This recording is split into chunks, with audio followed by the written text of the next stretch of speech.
Carlo Acutis, protecteur et modèle pour les adolescents. Attiré par Dieu dès l'enfance. Carlo Acutis naît le 3 mai 1991 à Londres, où ses parents séjournent pour des raisons professionnelles. Peu après, la famille rentre en Italie et s'installe à Milan. Les parents ne sont pas particulièrement pratiquants, mais comme beaucoup d'Italiens, ils demandent le baptême pour Carlo. Son père, Andrea, est issu d'une famille catholique pratiquante, mais absorbé par son travail, il ne prend pas le temps de pratiquer sa foi. Antonia, sa maman, est quant à elle issue d'une famille non pratiquante, mais sans hostilité envers l'Église. Le baptême, la première communion, la confirmation, le mariage à l'Église, c'est à peu près tout ce qu'elle a connu comme pratique religieuse.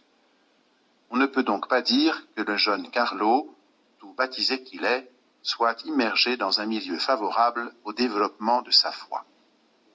Pourtant, il va la découvrir, entre autres au contact des nounous qui sont chargés de veiller sur lui, et en particulier grâce à Beata, une jeune Polonaise qui s'est occupée de lui pendant 4 années. Comme le fait remarquer sa maman, normalement, dans les familles des saints, il y a toujours le père ou la mère qui sont exemplaires, comme les parents de Sainte Thérèse, par exemple. Dans le cas de Carlo, c'est lui qui nous a amenés à la foi. Il a toujours été en avance sur les enfants de son âge, continue Antonia Acutis. Il avait 3 ou 4 ans quand il a commencé à poser des questions très profondes. Il était très attiré par l'Église, Jésus, la Vierge Marie. La grâce du baptême reçu juste après sa naissance se déploie en lui d'une manière toute spéciale. C'est ainsi qu'à l'âge de 6 ans, il a entendu une voix intérieure qui lui disait « Non l'amour-propre, mais la gloire de Dieu ».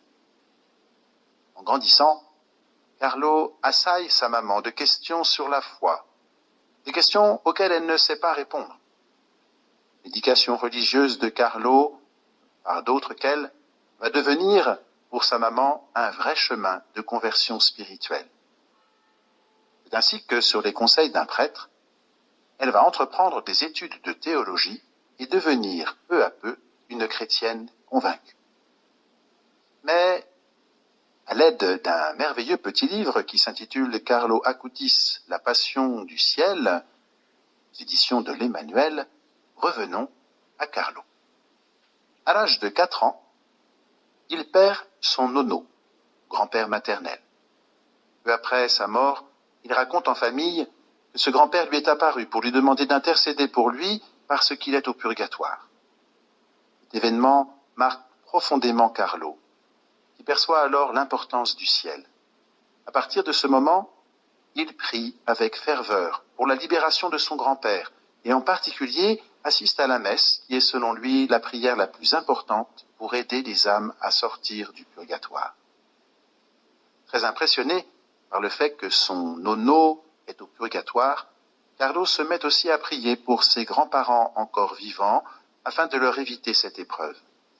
Puis il se donne pour objectif d'aider d'autres âmes du purgatoire, les membres de sa famille décédés, ses amis, ses professeurs, les prêtres et religieux qu'il a connus.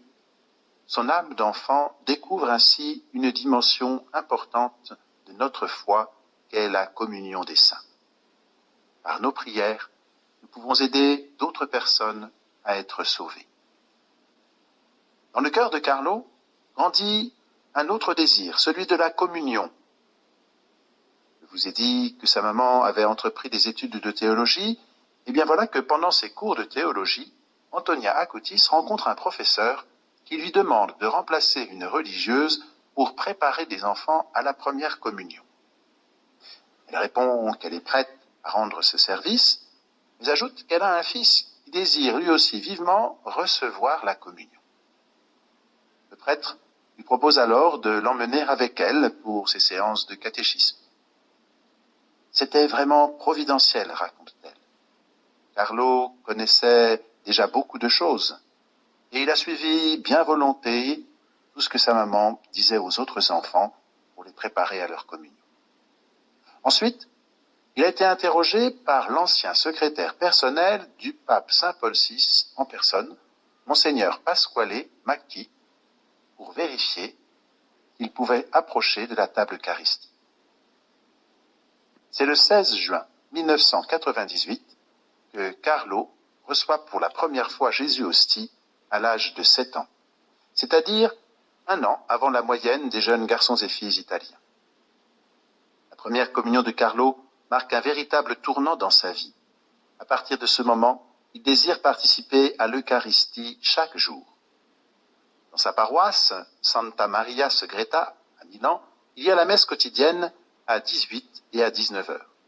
Il assiste habituellement à celle de 18 heures. Il aime aussi rester adorer Jésus chaque fois que c'est possible. Comment un enfant si jeune peut-il aller à la messe tous les jours?